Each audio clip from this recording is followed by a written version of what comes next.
हिंदुस्तान का कुख्यात gangster Lawrence Bishnoi किसी जमाने में जिसकी दहशत पूरे देश भर में फैल रही थी, वो लॉरेंस बिश्नोई जिसने पंजाबी सिंगर सिद्धू मूसेवाला की जब हत्या की तो ऐसा लगा कि चारों तरफ उसी गैंगस्टर लॉरेंस बिश्नोई की चर्चा हो रही है। लेकिन आज वो लॉरेंस बिश्नोई बिल्कुल अलग थलग पड़ चुका है। आज उसी लॉरेंस बिश्नोई के छोटे भाई अनमोल बिश्नोई को पुलिस अब अलग अलग राज्यों की अपने राज्यों में कस्टडी के रिमांड मांगने की कोशिश कर रही है और अनमोल बिश्नोई समेत लॉरेंस बिश्नोई के बुरे दिन शुरू हो चुके हैं।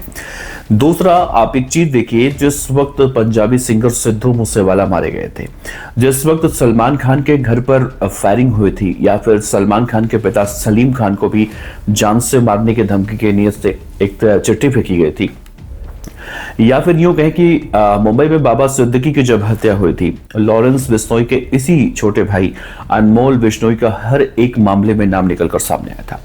अब वो लॉरेंस बिश्नोई जिन साथियों से या फिर जिस बदमाश के जरिए या फिर गैंग के जिन गुर्गों के जरिए वो इन सब वारदातों को करवा रहा था, आज वो सभी गैंगस्टर लॉरेंस बिश्नोई के खून के प्यासे हो चुके हैं। लॉरेंस बिश्नोई अब दरअसल एक कहा जाए तो इस वक्त वो बेशक गुजरात के अहमदाबाद की साबरमती जेल में बंद है, लेकिन अब जब उसके भाई की गिरफ्तारी हुई अमेरिका में आज के करीब 1.5 साल पहले, और उसके बाद उसका भाई वहां पर सबसे पहले निगरानी में रखा गया, और फिर अब देखिए कहीं ना कहीं अनमोल बिश्नोई यानी लॉरेंस बिश्नोई का भाई अब भारत रिपोर्ट आज से 2 से 3 दिन पहले हुआ। अनमोल लॉरेंस बिश्नोई का वो भाई है जो बहुत चहेता कहा जाता है। वो पंजाबी सिंगर सिद्धू मूसेवाला, एनसीपी नेता बाबा सिद्दीकी की हत्या और सलमान खान के घर फायरिंग समेत कई मामलों में आरोपी है। अनमोल बिश्नोई के खिलाफ राजस्थान में कुल 21 केस दर्ज हैं। एनआईए ने फिलहाल 10 लाख रुपए का इनाम उसके ऊपर घोषित कर रखा था। अनमोल बिश्नोई को 200 उन भारतीय लोगों के साथ आज से 3 दिन पहले रिपोर्ट करके भारत भेजा गया जो गलत तरीके से अवैध दस्तावेजों के साथ अमेरिका में घुसे थे। अनमोल बिश्नोई पर करीब 1.5 साल से अमेरिकी पुलिस अपनी नजर गड़ाए हुई थी और पिछले 1.5 साल से डिटेंशन सेंटर में अनमोल बिश्नोई अमेरिकन पुलिस के सर्विलांस पर भी था।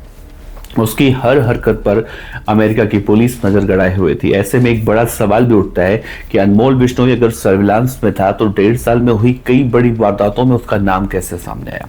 अमेरिका में बैठकर उसने कैसे इन वारदातों को अंजाम दिलवाया? और ऐसे ही सवालों के जवाब जानने के लिए सबसे पहले एनआईए ने अनमोल बिश्नोई को गिरफ्तार किया और उसे रिमांड पर फिलहाल ले लिया है। 10 दिनों का रिमांड मिला है। लेकिन अब ये सब इतना आसान नहीं है जितना आसान लग रहा है, यानी उससे उगलवाना, क्योंकि दिल्ली के पटियाला हाउस कोर्ट ने अनमोल बिश्नोई को दरअसल बुधवार को जब इस पूरे मामले में उसे पेश किया गया तो एनआईए को अनमोल बिश्नोई की 11 दिनों की रिमांड मिली। अब एनआईए कस्टडी में उसे ले चुकी है। कोर्ट ने यह कहा है कि आरोपी के खिलाफ लगे जितने भी आरोप हैं वो बहुत ही ज्यादा गंभीर हैं और जांच का दायरा कभी व्यापक है, बहुत ज्यादा व्यापक है। एनआईए ने कोर्ट में कई बड़े दावे भी किए जिसमें अनमोल बिश्नोई की भूमिका एक क्रिमिनल टेरर सिंडिकेट के सक्रिय सदस्य के रूप में सामने आएगी।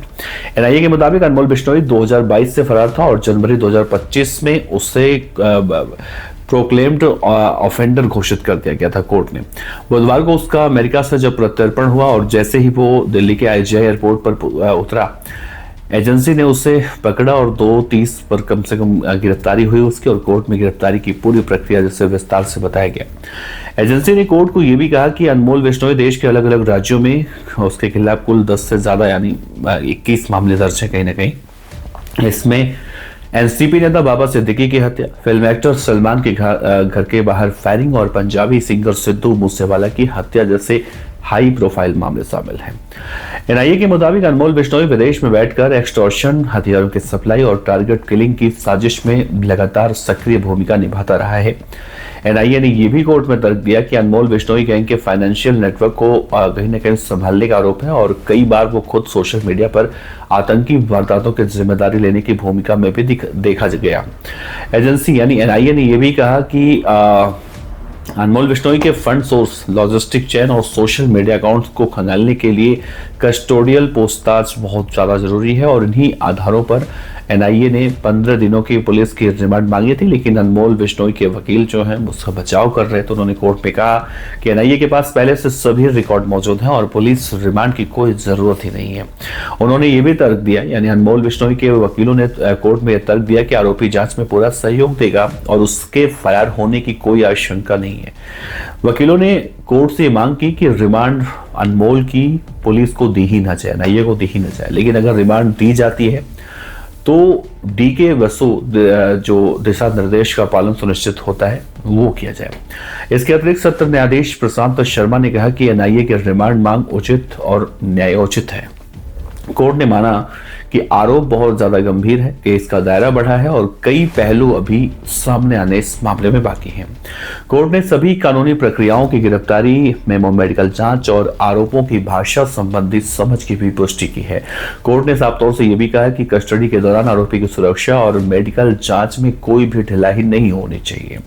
कोर्ट ने यह भी आदेश दिया कि अनमोल बिश्नोई की हर 48 घंटे में सरकारी अस्पताल में मेडिकल परीक्षण किया जाए और कोर्ट से लेकर कस्टडी की वाली जगह तक उसकी पूरी यात्रा का एक तरह से कहें वीडियो रिकॉर्डिंग करवाया जाए। इस मामले में एक निजी एजेंसी है पीटीआई, उसके मुताबिक विशेष लोक अभियोजक यानी राहुल त्यागी ने कहा है कि एनआईए अनमोल के विदेश भागने की पूरी कहानी का पता लगाने की कोशिश कर रही है। 11 दिनों की रिमांड पूरी होने के बाद आरोपी को 29 नवंबर को फिर से कोर्ट में पेश किया जाएगा। कोर्ट परिसर में भारी सुरक्षा की तैनाती देखी जाती है जब अनमोल बिश्नोई आता है। मीडिया को अंदर जाने की इजाजत नहीं होती है। अनमोल के डिपोर्ट होने के 10 दिन पहले ही हर राज्य से उसके सभी अपराधों और एफआईआर का एक पूरा डेटा मांगा गया था और इन सभी केस के आधार पर एनआईए ने करीब 40 सवाल अब अनमोल बिश्नोई से पूछने के लिए तैयार किए हैं।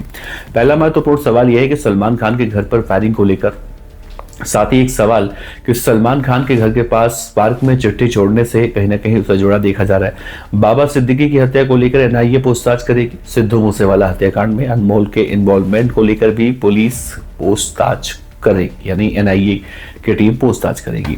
जबकि लॉरेंस ने एक प्राइवेट चैनल को अब से कुछ दिन पहले इंटरव्यू दिया था, उसमें साफ कहा था कि सिद्धू मूसेवाला हत्याकांड में उसी का साफ तौर से हाथ है। अब अनमोल का हत्याकांड में क्या सहयोग रहा है, फायरिंग के लिए हथियार बदमाशों तक कैसे पहुंचते थे, बदमाशों के लिए आगे की व्यवस्था कैसे और किन किन लोगों के माध्यम से की जाती थी, कैसे ये बदमाश नकली पासपोर्ट के सहारे देश छोड़कर भाग जाते हैं। ऐसे में कई सवाल हैं जिनके जवाब अब एनआईए की टीम जानना चाहेगी अनमोल बिश्नोई से। अनमोल बिश्नोई को रिमांड पर लेने का मुंबई क्राइम ब्रांच के पास भी एक बड़ा ग्राउंड है। सलमान खान के घर पर फायरिंग और उन्हें जान से मारने की धमकी, बाबा सिद्दीकी की हत्या में इस्तेमाल किए गए हथियार बदमाशों तक जो पहुंचाए गए थे, उसके पूरे प्रोसेस के बारे में पुलिस अब अनमोल बिश्नोई से ही जानना चाहती है, क्योंकि अब इस मामले में कोई है नहीं। लॉरेंस और अनमोल बिश्नोई के खिलाफ कई फिल्म निर्माता और निर्देशकों को रंगदारी के लिए धमकाने की भी शिकायतें दर्ज हुई हैं। इन्हीं मामलों को लेकर मुंबई क्राइम ब्रांच को खासतौर से अनमोल बिश्नोई से पूछताछ करना है। एनआईए को अनमोल के खिलाफ करीब 13 राज्यों का जो क्राइम रिकॉर्ड है वो अब तक मिल चुका है और हर राज्य में कई एफआईआर दर्ज है। सभी राज्यों की जो क्राइम ब्रांच है उनके जो एनआईए के पास जो रिमांड के लिए प्रस्ताव भेजा गया है और अब एनआईए ये तय करेगी कि किस राज्य में संगीन अपराध और राष्ट्रीय सुरक्षा को लेकर पूछताछ पहले जरूरी है। राजस्थान में भी अनमोल के खिलाफ हत्या, रंगदारी और फायरिंग से जुड़े कुल 21 से ज्यादा मामले दर्ज हैं। पंजाब में देखा जाए तो रंगदारी, हत्या, हथियारों की तस्करी, फायरिंग के मामले उसके खिलाफ दर्ज हैं। एनआईए और मुंबई क्राइम ब्रांच के बाद पंजाब, फिर राजस्थान पुलिस अनमोल बिश्नोई से पूछताछ करने वाली है। अनमोल बिश्नोई दरअसल गैंगस्टर लॉरेंस बिश्नोई का छोटा सगा प्यारा भाई बताया जाता है। साल 2016 में लॉरेंस बिश्नोई ने अनमोल को पढ़ाई के लिए राजस्थान के जोधपुर भेजा था। उस वक्त अनमोल बिश्नोई के खिलाफ मारपीट और अवैध हथियार रखने के 3 मामले दर्ज हुए थे। लॉरेंस बिश्नोई दरअसल इतना बड़ा गैंग खड़े कर चुका है कि उसकी गैंग राजस्थान, पंजाब और हरियाणा के व्यापारियों को डरा धमकाकर लगातार फिरौती भी वसूलता रहा है और अभी भी वसूल रहा है। अनमोल बिश्नोई भी इसी काले कारोबार में शामिल रहा और लॉरेंस बिश्नोई 2015 से देखा जाए जेल में कैद है। उसके निर्देश पर गोल्डी और अनमोल बिश्नोई ही इस गैंग को चला रहे थे, लेकिन अब आरोप है कि जेल में रहते हुए लॉरेंस बिश्नोई राजस्थान, पंजाब, दिल्ली या फिर अलग अलग राज्यों के अलग अलग व्यापारी, बिल्डर, राजनेता सबको धमकाता है। फिरौती नहीं मिलने पर गोल्डी बराड़ और अनमोल बिश्नोई शूटर भेजकर उसकी हत्या भी करवाते रहे हैं। इसके बाद सोशल मीडिया पर जिम्मेदारी लेते हैं। सूत्रों से मिली जानकारी के मुताबिक अनमोल बिश्नोई ने बड़ा क्राइम नेटवर्क खड़ा किया है, चाहे वो पुर्तगाल हो, इटली हो, अमेरिका हो, बुल्गारिया हो, तुर्की हो या फिर दुबई। इसके सदस्य हर जगह मौजूद हैं। इनका काम होता है व्हाट्सएप, सिग्नल पर और वीपीएन खातों के लिए इंटरनेशनल मोबाइल नंबर उपलब्ध करवाना, खासतौर से भगोड़ों के लिए छिपने के जो ठिकाने होते हैं वो बनाना, हाई क्वालिटी हथियारों की सप्लाई करना, नए शार्प शूटर तैयार करना, ब्लैक मनी को वाइट करना, नकली आईडी बनवाना, नाबालिगों को गैंग में शामिल करना, जैसे कई ऐसे आरोप हैं जो कैलिफोर्निया में रहकर गोल्डी बराड़ भी इनकी मदद कर रहा है। फिलहाल लॉरेंस बिश्नोई के छोटे भाई अनमोल बिश्नोई को 11 दिनों में एनआईए ने क्या कुछ निकलवाने की कोशिश किया है या क्या करने वाली है, ये देखना बड़ा अहम होगा। लेकिन 4 राज्य मुंबई, दिल्ली, हरियाणा और राजस्थान, ये अब इनसे रिमांड पर लेकर अनमोल बिश्नोई से पूछताछ करने की तैयारी कर रहे हैं। वैसे दोस्तों, आपको क्या लगता है? लॉरेंस बिश्नोई इस वक्त गुजरात के अहमदाबाद के साबरमती जेल में बंद है, लेकिन उसका भाई यहां पर पहुंच चुका है। तो क्या अब लॉरेंस बिश्नोई के भाई की गिरफ्तारी के बाद उसकी पूरी गैंग खत्म हो जाएगी? क्या पुलिस को अब कोई बड़ा क्लू मिलने वाला है? अब 11 दिनों के बाद आखिर किस राज्य को लॉरेंस बिश्नोई के भाई का रिमांड मिलने वाला है, और इन सब से क्या कुछ खुलासा होने वाला है? अपने विचार रखिएगा। नमस्कार, जय।